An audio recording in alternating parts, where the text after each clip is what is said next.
Welcome to the Salmon Runs YouTube. Enjoy the video.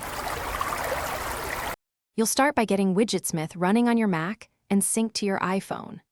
Open the App Store and install Widgetsmith, or launch the iOS build on your M1/M2 Mac. Make sure you're signed into the same Apple ID so templates and widgets sync via iCloud.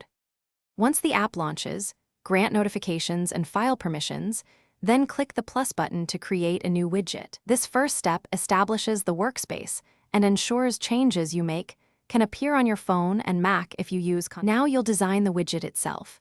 Choose the size, small, medium, or large, and watch the live preview so you know how it fills space.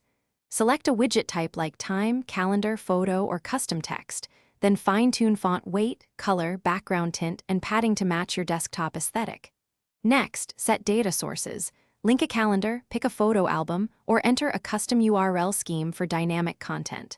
Make changes, then tap Save so your layout and data bindings persist across devices. Finish by placing and testing the widget on your Mac. Open the widget gallery, add the newly saved Widgetsmith item to the notification center or desktop, and drag it into position. Once placed, test interactions, tap to launch linked apps, refresh to confirm live data updates, and watch for proper photo rotation or calendar events.